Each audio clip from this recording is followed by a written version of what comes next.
Hello, in this video we will cover character class in Java. In most of the string programs, you are required to either break the string into words or characters and then further manipulate them. Hence it is important that you understand the character class. First, let's look at primitive type char. There are various ways to declare a char variable. You can create it directly or assign a value to it during creation, which can be character, number, escape sequence in single quotes, or it can also be typecasted integer. This is because Java uses number codes to represent characters. Initially there was ASCII character set, which was from 0 to 127 to represent English letters and numbers. Now it could not represent codes of other languages such as Latin, Hindi, Arabic, etc. That's why Java uses Unicode. It is a 16-bit code from 0 to 65,536, which is 2 raised to power 16, and defines a fully international character set representing almost all languages. From 0 to 127, it still has the same ASCII codes for backward compatibility.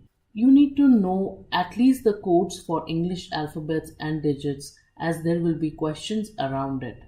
Let's take a moment to understand escape sequences. An escape sequence in Java is a character with a backslash. It holds a special meaning for the compiler.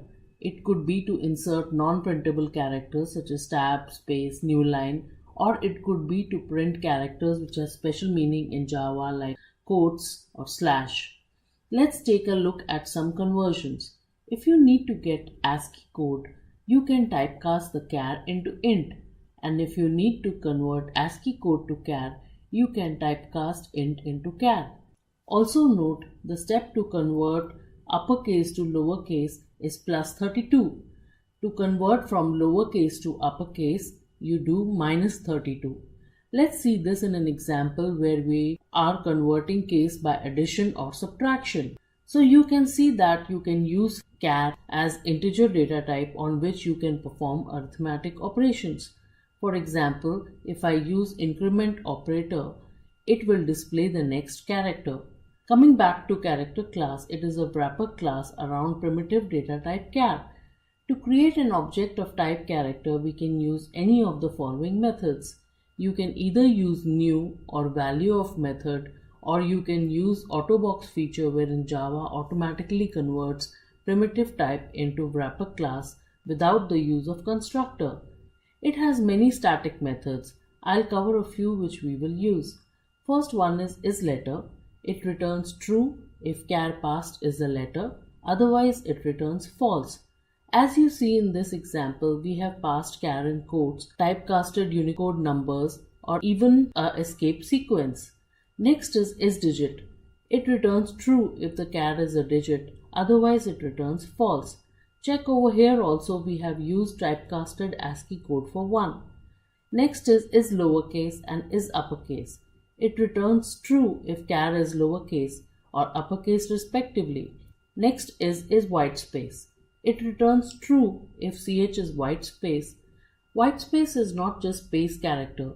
It also includes tab, line feed, form feed, carriage return, etc. To convert case, you use toUpperCase and toLowerCase. It converts the case of the character passed.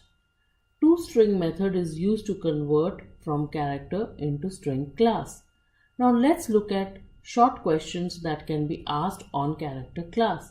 Here are some sample questions where you could be asked for return type for any of the character methods, or you might be asked what is data type of some variables in a code segment.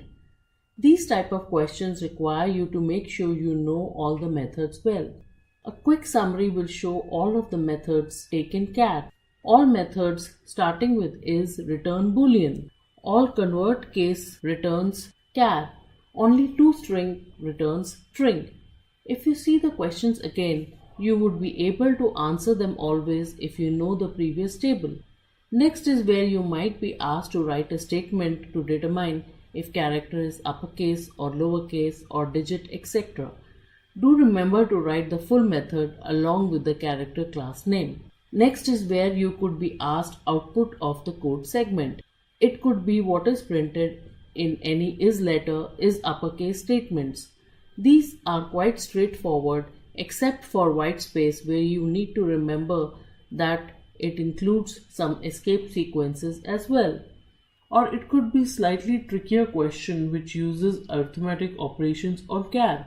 For this you need to make sure to remember the ASCII codes I shared earlier. If you see this example over here, one is changing case, second example is incrementing by 2, so the alphabet is now C.